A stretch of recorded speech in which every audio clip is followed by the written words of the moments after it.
The great question. Imagine this. You wake up one morning to find that the world has changed overnight. Not in a way that's immediately obvious. Your house is the same, your bed still unmade, your phone buzzing with unread messages. But something feels off. As you step outside, people move past you, speaking in a language you don't recognize. Their lips form words, but their meanings are alien. Signs, advertisements, street names, all written in symbols that once made sense but are now incomprehensible. Even your own thoughts seem scrambled, as if someone has rewired your brain. You try to speak, but the words that leave your mouth feel foreign, unshaped, devoid of meaning. Panic sets in. You reach for your phone, desperate to type a message, to confirm that this nightmare is just in your head. But your fingers freeze. You can't recall the letters. The words don't exist. Then it hits you. Without words, everything falls apart. You're not just lost in language. You're lost in reality itself. But what if this isn't just a nightmare? What if even now you're trapped inside an illusion, one you can't see because it was built, word by word, around you? We like to believe that reality exists outside of language, that words are simply labels we use to describe a world that remains the same, whether we speak or not. But what if that belief is wrong? What if the way you see, think, and experience life is entirely dictated by the words you've been given? Consider this. There are entire emotions you've felt but never been able to name, simply because no word exists for them in your language. Some cultures have words for deep, complex feelings that don't translate into English. In Japan, ame describes the sweet feeling of surrendering responsibility to someone you trust completely. In German, Sehnsucht captures a bittersweet longing for something lost, or something that never was. Now, ask yourself, if your language doesn't have a word for something, can you truly experience it? Or does it remain hidden from you, just outside the grasp of your consciousness? This isn't just an abstract thought. It's a trap you were born into. From the moment you learned to speak, your mind was shaped by the words handed down to you. They told you what to value, what to fear, what to believe. They set the limits of your reality. But here's the unsettling part. If words can define your reality, they can also distort it. The silent prison you never noticed. Think back to a time when someone insulted you, maybe as a child. A single word, a phrase, a label thrown at you like a curse. Stupid, useless, ugly, weak. You heard it once, then again, until one day, it stopped feeling like a word and started feeling like the truth. That's the power of language. Words aren't just sounds, they're spells.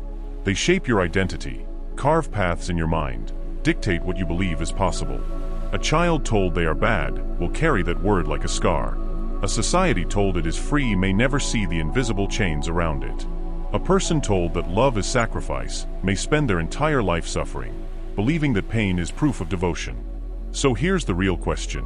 Are your thoughts truly yours? Or have they been planted there, crafted, controlled, whispered into your mind before you ever had a chance to question them? If words can control you, can you ever be free?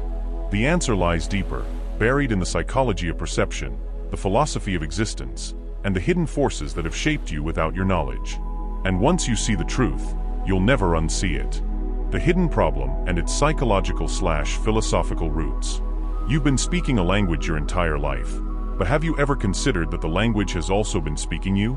From the moment you learned your first words, your mind was shaped in ways you never agreed to.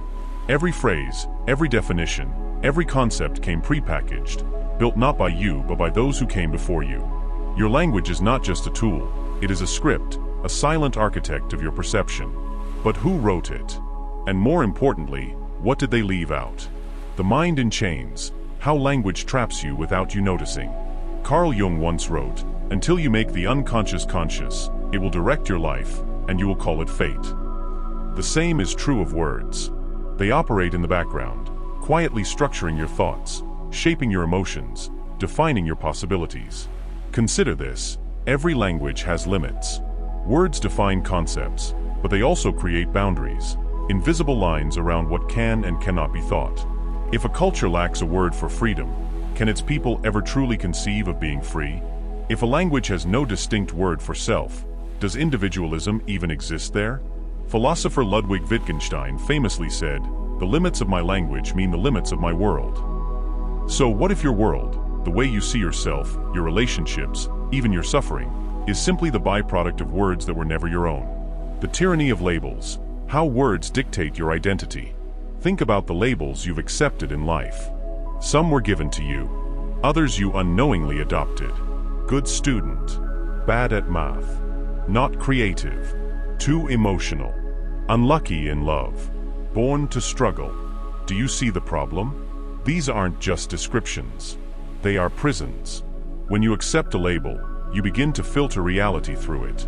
A person who believes they are bad at relationships will subconsciously sabotage intimacy because the mind craves consistency. It needs the world to match its internal language. If the words tell a story of failure, success will feel unnatural, foreign, even threatening. This is why changing your life always feels impossible at first. You're not just fighting habits. You're fighting words, ingrained, repeated, reinforced. And what's worse, most of these words weren't even yours to begin with. Nietzsche's warning, the words that control entire societies. This isn't just personal.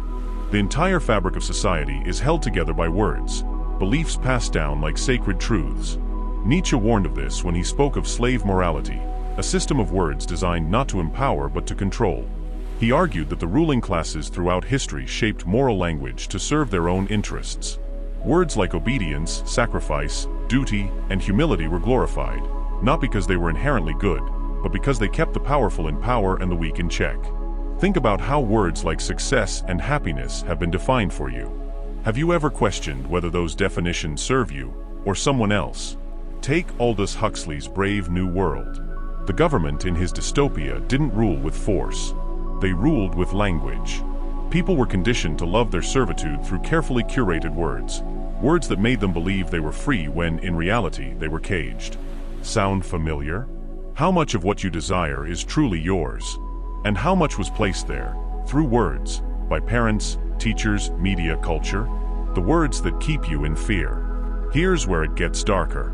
Words don't just define what you pursue, they define what you fear.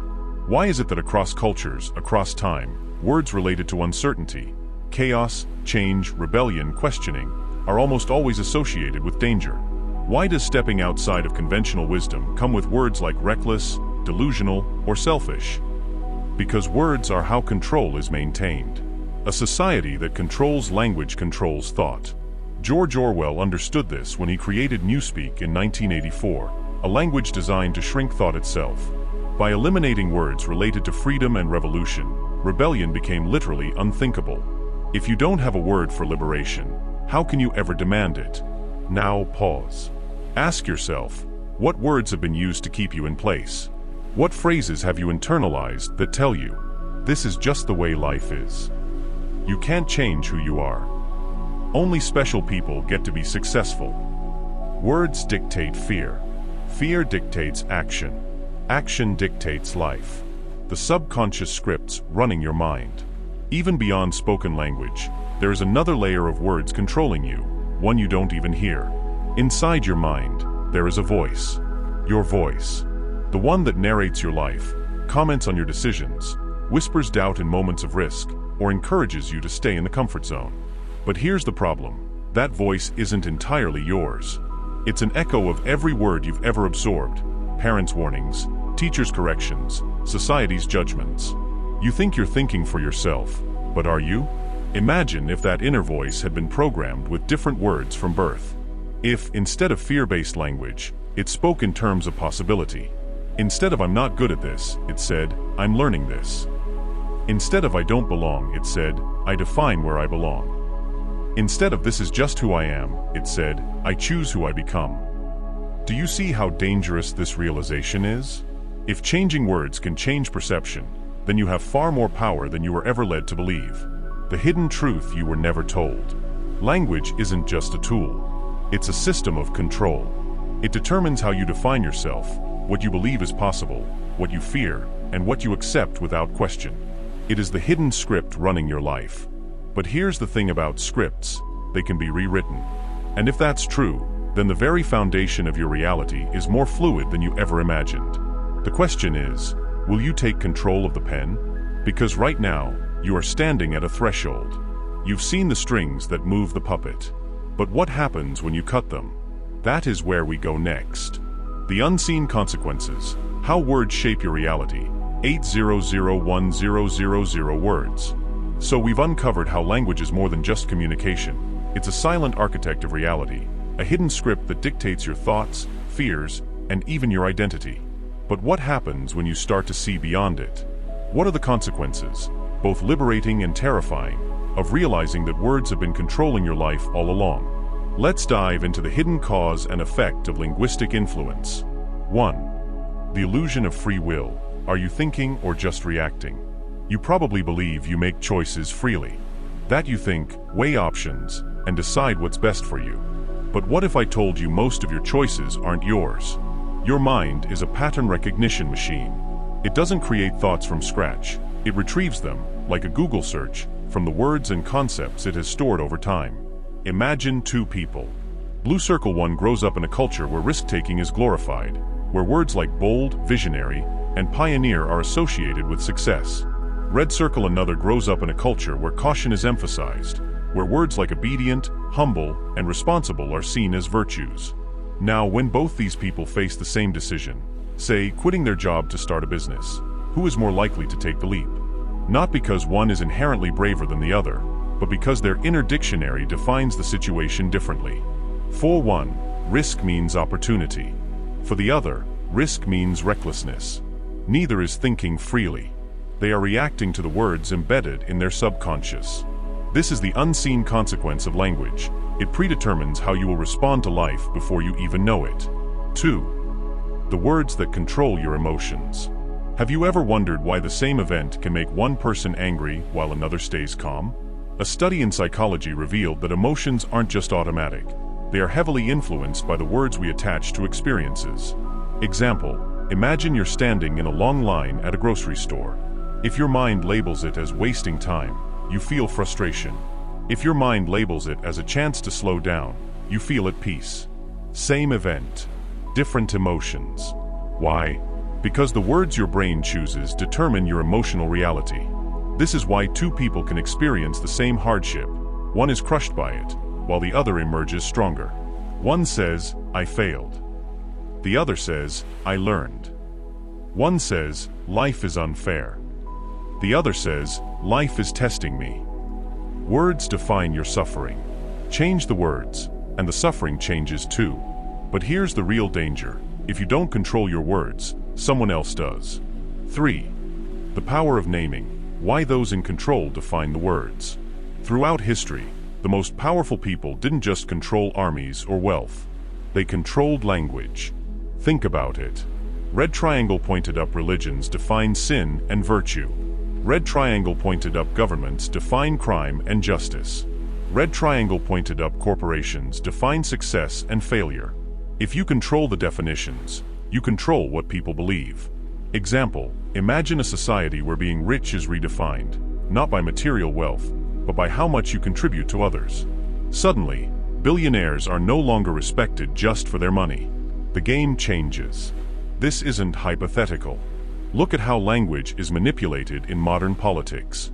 War becomes peacekeeping. Spying becomes national security.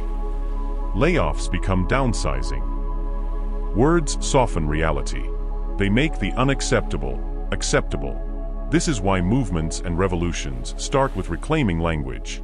Feminists redefined empowerment. Civil rights leaders redefined equality. LGBTQ+ activists redefined identity. Words are power. If you don't define them for yourself, someone else will. 4. The war for your attention. How language is used against you. Today, language isn't just shaping your thoughts. It's hacking your brain. Think about social media. Every platform is built on words designed to control your behavior. Red circle like. Share. Subscribe. Red circle trending. Viral. Breaking news. Red circle fear. Urgency. Now, why do headlines always say shocking? Or you won't believe this? Because certain words trigger dopamine, the chemical that makes you addicted. Every app, every news article, every notification is using words as weapons. And the worst part? The loudest words win. Studies show that anger spreads 70% faster than neutral emotions online. That's why social media algorithms amplify outrage. It keeps you scrolling, keeps you reacting. If you don't become conscious of the words entering your mind, you'll be nothing more than a puppet on strings, reacting to language designed to keep you engaged. 5. The path to freedom, breaking the language trap. So, what do you do? How do you escape the invisible cage of language? The answer isn't to reject words altogether. That's impossible. The answer is to reclaim them. Green circle step 1. Question every label. Every time you call yourself something, shy, unlucky, bad at relationships, not creative, ask, small blue diamond, did I choose this word? Small blue diamond, or was it given to me? If it doesn't serve you, rewrite it. Green circle step 2. Observe your inner narrator. Notice the words your mind uses throughout the day. Do they empower you or limit you? Do they create stress or peace? Start replacing limiting words with expansive ones. Green circle step 3. Redefine success and failure. Society has handed you preset definitions of success. What if you created your own? What if success wasn't money or fame, but freedom and fulfillment? When you redefine the words, you redefine your life. The final question: who writes your story? Right now, you are at a crossroads. You can continue speaking the words you were given, or you can rewrite the script. Because here's the ultimate truth. Words do not just describe reality, they create it. And if that's true, then the story of your life is still being written. The only question is, who holds the pen? The final chapter, rewriting your reality. So far, we've seen how language isn't just a tool, it's the foundation of your reality. It dictates how you think, feel, and even what you believe is possible. Now it's time to ask, backhand index pointing right, how do you take control of the words that shape your life? Backhand index pointing right, how do you break free from the invisible script society has written for you? This isn't just about awareness anymore. This is about action. Let's break it down. 1. The 3-word reset. How to instantly shift your mindset. Imagine you're facing a difficult situation, a failure, a rejection, or a major setback. What do you call it? Most people default to words like crossmark disaster, crossmark mistake, crossmark end of the road. But what happens if you replace those words? Try this. White heavy check mark instead of failure, say lesson. White heavy check mark instead of problem, say puzzle. White heavy check mark instead of impossible, say not yet. Why does this work? Because your brain believes the words you feed it. A failure feels final, like a dead end. A lesson feels valuable, like a stepping stone. This is the 3-word reset. Notice your default words. Replace them with empowering ones. Watch your mindset shift instantly. It sounds small, but it's life-changing. 2. The hidden lies in your self-talk and how to rewrite them. Your brain is constantly talking to you. But here's the problem. Police scarlighted lies. Police scarlight. It tells you things that feel true but are actually just badly chosen words. Example. Red circle, I'm not creative. No. You just haven't explored creativity yet. Red circle, I'll never be good at this. No. You're just in the early stages. Red circle, I always mess things up. No. You're still learning. These small word shifts don't just change how you feel, they change what you're capable of. Because when you rewrite your inner dialogue, you rewrite your potential. 3. The power of I am. Be careful what you attach to it. There are 2 words in the English language more powerful than any others. Green circle I am. Why? Because whatever follows I am becomes part of your identity. And identity is everything. Think about these 2 sentences. Crossmark, I am bad at public speaking. White heavy check mark, I am learning how to speak confidently. Same person. Same skill level. Different identity. One keeps you stuck. The other moves you forward. So from now on, be hyper-aware of what you attach to I am. Never say, I am lazy. Say, I am working on my discipline. Never say, I am unlucky. Say, I am learning to create opportunities. Never say, I am a failure. Say, I am growing through challenges. Your words are programming your future. Choose them wisely. 4. The social influence trap and how to escape it. We've talked about how society manipulates language to control you.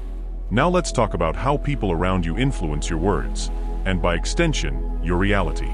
Red circle, ever notice that negative people always use words like hard, unfair, impossible? Blue circle and successful, happy people use words like exciting, challenge, opportunity. Your vocabulary is contagious. If you surround yourself with people who speak in limiting language, your brain will adopt the same limits. Backhand index pointing right solution. Start being selective about the words you absorb. Follow people who speak with confidence and possibility. Read books that expand your vocabulary beyond fear and doubt. Cut out or limit conversations that reinforce negativity, because who you listen to becomes how you think. 5. Your new reality, the final step. By now, you see the truth. Words are not passive, they are active forces shaping your destiny. Your thoughts are not random, they are dictated by the words you allow into your mind. Your life is not fixed, it is constantly being rewritten, with every word you choose. So, the final step? Rocket, become the author of your own story. Every day, choose your words with intention. The words you speak, the words you think, the words you allow from others. Because language is the foundation of your world. And if you change your words, you change everything. The last question. Now that you hold the pen, what will you write next?